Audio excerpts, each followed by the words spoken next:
Shalom Bapak Ibu, saudaraku yang terkasih dimanapun Anda berada. Saya menyapa Anda dengan kabar baik dan kebenaran yang memerdekakan. Kali ini kita akan melihat kebenaran Tuhan. Lalu kita bilangan pasal 13 dan 14 tentang ke-12 pengintai suku Israel. Kita tahu ketika Musa memimpin bangsa Israel keluar dari tanah Mesir menuju tanah Kanaan, dan mereka ada di padang gurun, dan ketika mereka sampai di Kades Barnea di gurun Paran, mereka akan memasuki tanah perjanjian Kanaan, dan Musa mengirimkan 12 pengintai ke negeri Kanaan dari setiap suku-suku Israel yang ada 12, dan di antara ke-12 orang itu pemimpin itu ada dari suku Yehuda Kaleb bin Yefune, dan dari suku Efraim Hosea bin Nun atau Yosua bin Nun. Mereka memasuki negeri Kanaan untuk mengintai negeri itu sesuai dengan perintah daripada Musa dan Harun, dan mereka mengelilinginya ke negeri-negeri yang pegunungan, di lembah, dan semuanya mereka melihat apakah negeri itu kaya susu dan madu, anggur, dan apakah kota-kotanya berkubu atau terbuka. Dan mereka jelajahi negeri Kanaan selama 40 hari. Juga mereka masuk ke Hebron, dan setelah sudah 40 hari mereka pulang ke Kades Barnea untuk bertemu dengan Musa, Harun, dan bangsa Israel. Ke-12 orang ini membawa laporan yang berbeda. 10 orang melapornya dengan begini, dan 2 orang Kaleb dan Yosua melaporkan juga dengan kesimpulan yang berbeda. Apa laporan daripada ke-10 orang ini? Ini Bapak Ibu, kita buka di Bilangan pasal 13 ayat 27. Ini laporan yang ke-10 orang. Mereka menceritakan kepada Musa, kami sudah masuk ke negeri kemana kau suruh kami, dan memang negeri itu berlimpah-limpah susu dan madunya, dan inilah hasilnya. Mereka juga bawa hasil negeri itu dari lembah Eskol, anggur, standar, 2 orang yang membawanya. Betapa negeri itu subur dan makmur. Dan inilah hasilnya. Ayat 28.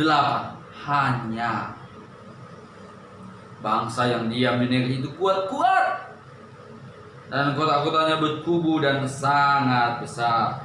Juga keturunan enak telah kami lihat di sana. Ada keturunan enak, jadi tak enak di sana, katanya. Ke-10 orang ini membawa laporan kepada Musa dan Harun dan bangsa itu. Memang negeri itu bagus, tapi masalah besar ada di sana.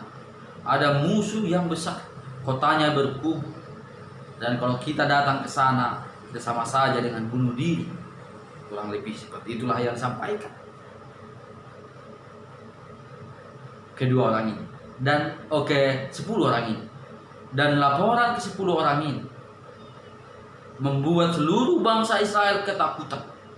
Lihat, berita yang buruk, berita yang busuk akan membuat orang ketakutan. Dan bangsa itu percaya kepada yang 10 orang itu. Akhirnya mereka mau berontak kepada Musa dan berontak kepada Tuhan. Wah, ini Tuhan menyuruh kita untuk terbunuh di sana.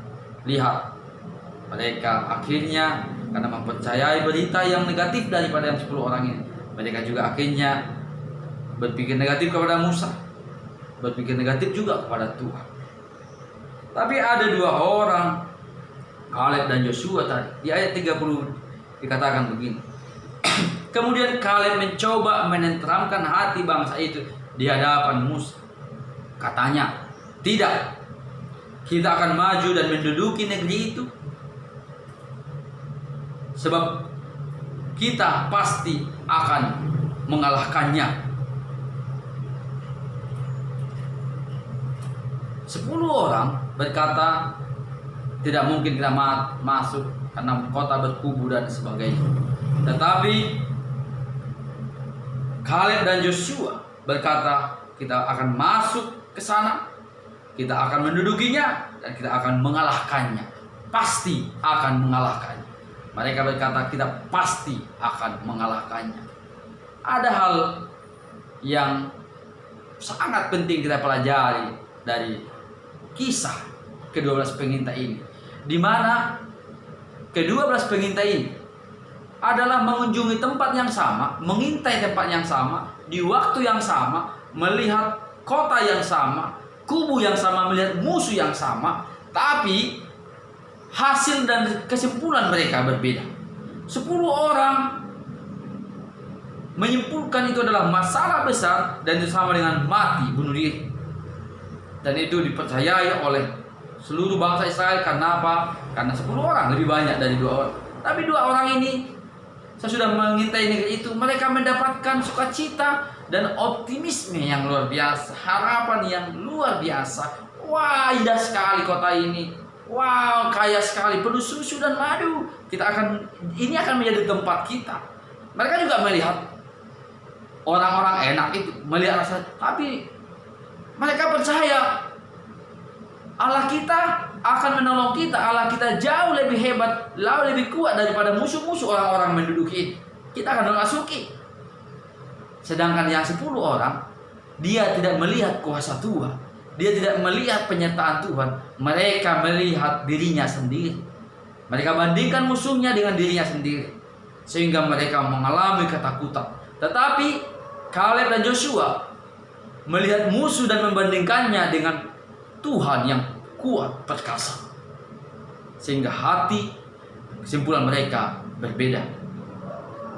Tapi sayangnya orang banyak itu mempercayai laporan 10 orang itu, dan mereka mau melempari Kaleb dan Joshua karena mereka optimis bisa memasuki kota itu, negeri itu.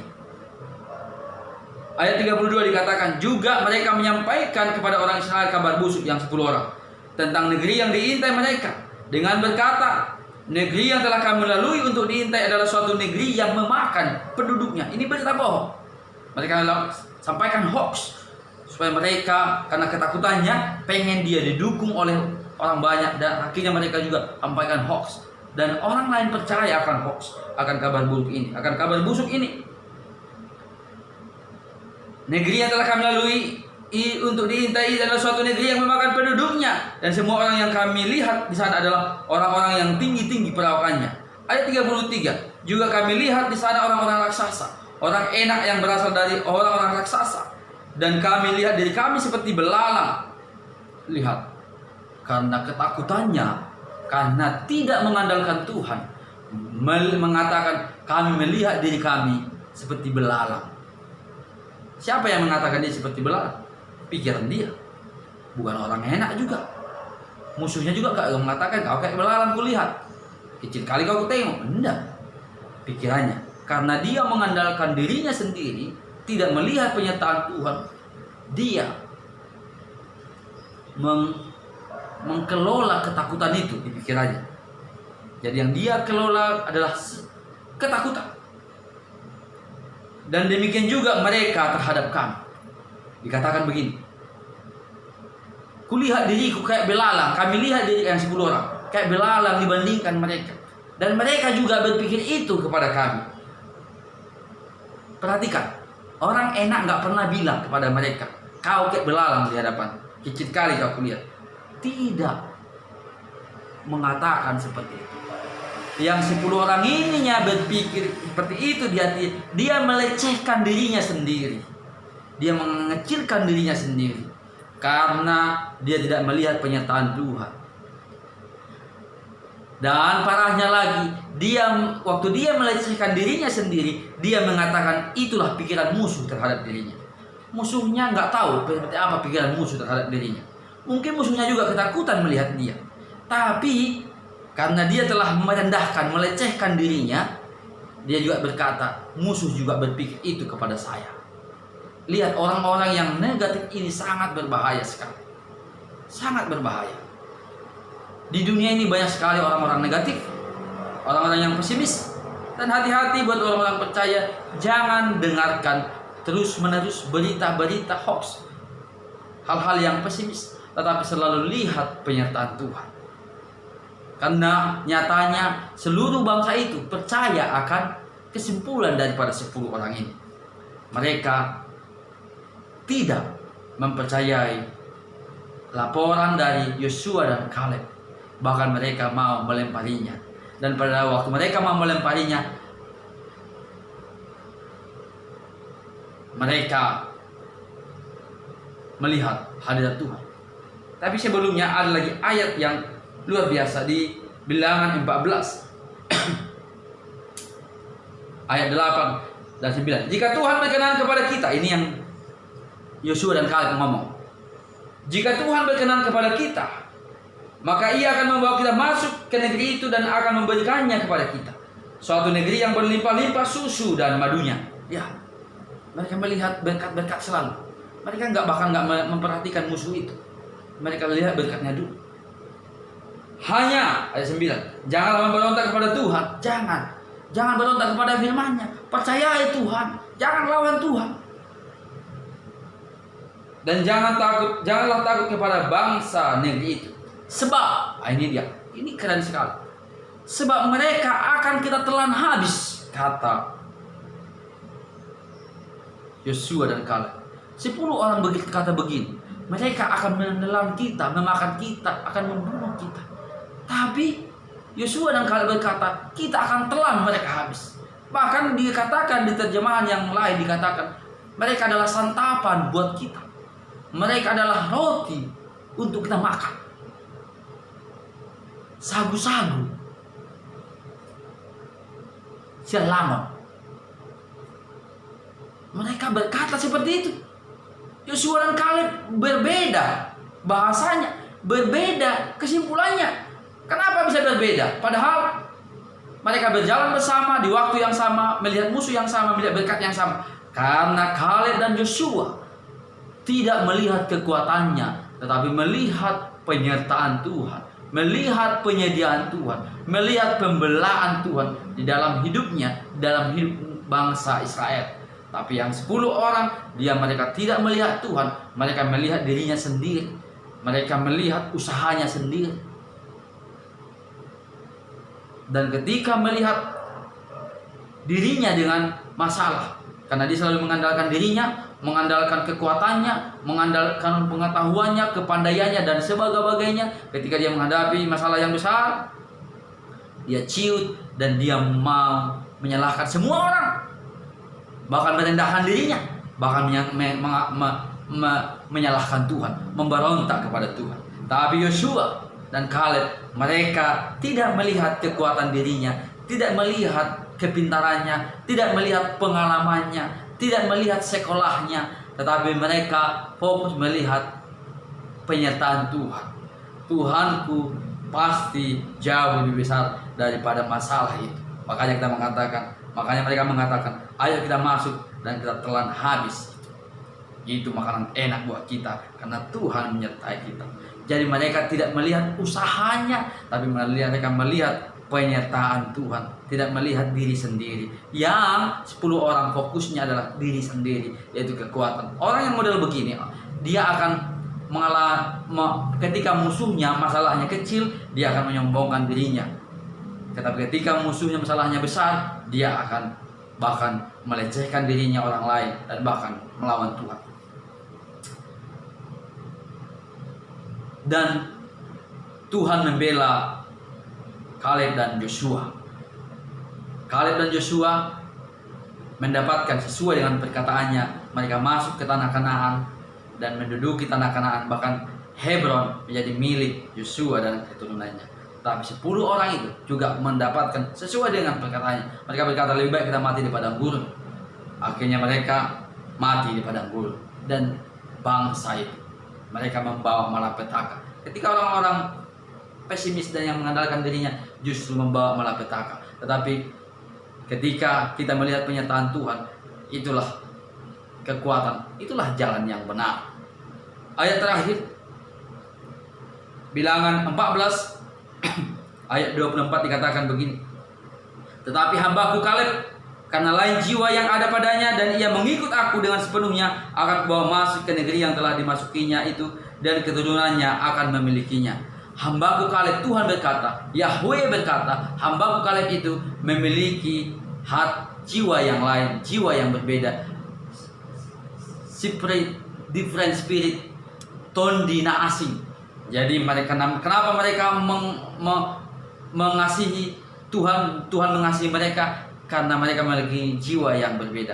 Bapak Ibu, apa itu jiwa yang berbeda? Yaitu jiwa yang selalu mengandalkan Tuhan, jiwa yang memberikan Tuhan bekerja di dalam hatinya, di dalam pikirannya. Hari ini juga, kalau Anda adalah orang-orang percaya, Anda adalah anak-anak Tuhan, jiwa dan hatimu juga sekarang adalah berbeda. Apa itu? Karena ada Roh Kudus, ada Roh Tuhan tinggal bersama engkau. Engkau adalah bait Allah, ada Roh Tuhan menyertai engkau. Kristus dalam engkau. Kolose 1 ayat 27, tinggal di dalam engkau selamanya. Jadi sadarilah ada Roh Tuhan, jiwamu adalah jiwa yang berbeda daripada dunia ini.